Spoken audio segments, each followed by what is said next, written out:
ሰላም እንዴት ናችሁ? ዶክተር ቦጋታ አባተ ነኝ። የቀዶ ሕክምና ስፔሻሊ ዛሬ ስለ ኩላሊት ጠጠር፣ ኪድኒ ስቶን፣ ሬናል ስቶን በመባል የሚታወቀውን አንዳንድ ነገር እነግራችኋለሁ።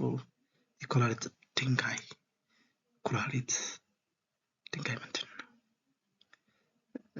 ኩላሊት ድንጋይ በኩላሊት ውስጥ የተለያዩ ቱቦዎች አሉ። ዳይሬክትሊ ፓራንካይማ ሊሆን ይችላል፣ ወይም ዋናው ኩላሊት ላይ ወይም ደግሞ ቦዮች አሉ። እዛ ጋር ሊፈጠር የሚችል ከጠንካራ ነገር የተሰራ ድንጋይ መሰል ነገር የኩላሊት ድንጋይ ይባላል።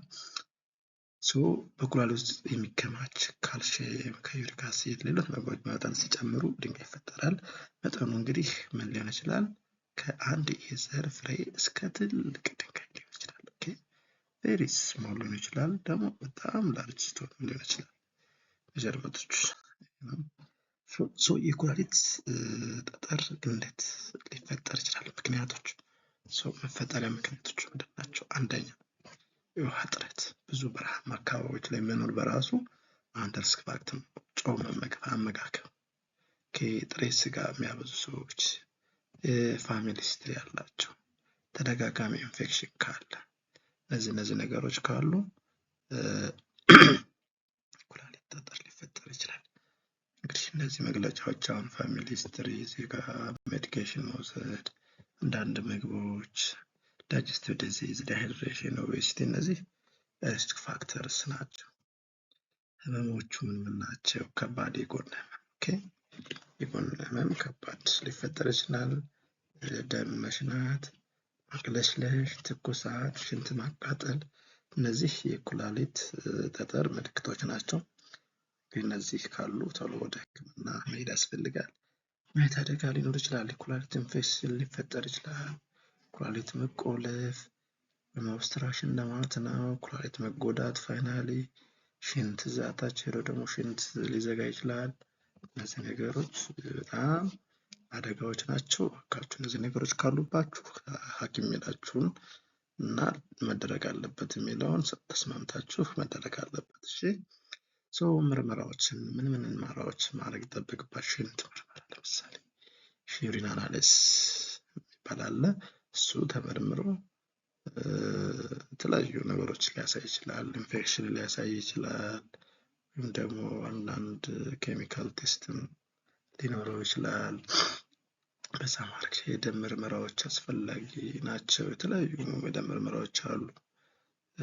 ከሬናል ፋንክሽን ቴስት ወይም የኩላሊትን ጤንነት የሚያረጋግጥ ከዛ አንስቶ እስከ ኤሌክትሮላይት ድረስ የተለያዩ የደም ምርመራዎችን ማካሄድ አለብን። አልትራሳውንድ the best initial test of choice for diagnosing renal stone ወይም ደግሞ የኩላሊት ጠጠርን ዲያግኖስቲክ መጀመሪያው መደረግ ያለበት አልትራሳውንድ ማለት ነው። ከዛ በኋላ ደግሞ ኮንፊርማቶሪ ደግሞ ሲቲ ይባላል። እዚህ ጋር እንደምታዩት እንግዲህ ትልቅ ግብዳ ጠጠር ኩላሊቷን ገፍቶ ይዟት ትታያለች። ይሄ ሲቲ ኬዩቢ ይባላል። በዚህ መጨረሻ ላይ ይረጋገጣል ማለት ነው። ቫራይቲ የህክምና ዘዴዎች አሉ፣ ብዙ አማራጮች አሉ። ከቀላል ነገሮች ቤታችሁ ሆናችሁ ከምታደርጉት ለምሳሌ ሲምፕል በቂ ውሃ መጠጣት፣ ከ3 እስከ 4 ሊትር መጠጣት ይጠበቅባቸዋል። በተለይ በረሃ ውስጥ የምትኖሩ ሰዎች መድኃኒት መውሰድ፣ ህመም ማስታገሻ መውሰድ ጥሩ ነው። ሌላው ደግሞ ከዚህ ባልተቻለ ደግሞ ኤሌክትሪክ ሾክ ወይም ሊቶትራፕሲ የሚባል ድንጋዩን ፈጭቶ በሽንት መልክ እንዲወጣ ማድረግ። ፋይናሊ ካልተቻለ እንግዲህ ወደ ቀዶ ህክምና መሄድ ይቻላል።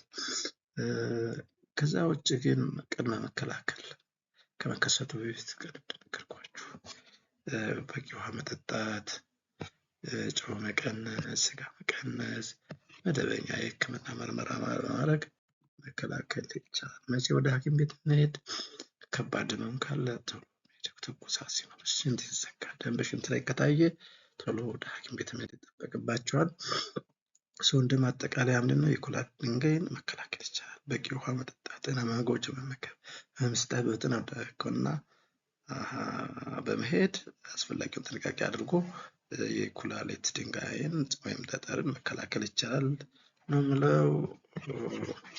ዶክተር በረከቱ ነኝ። አመሰግናለሁ። ታንኪዩ። ሰብስክራይብ አድርጉኝ ፕሊዝ።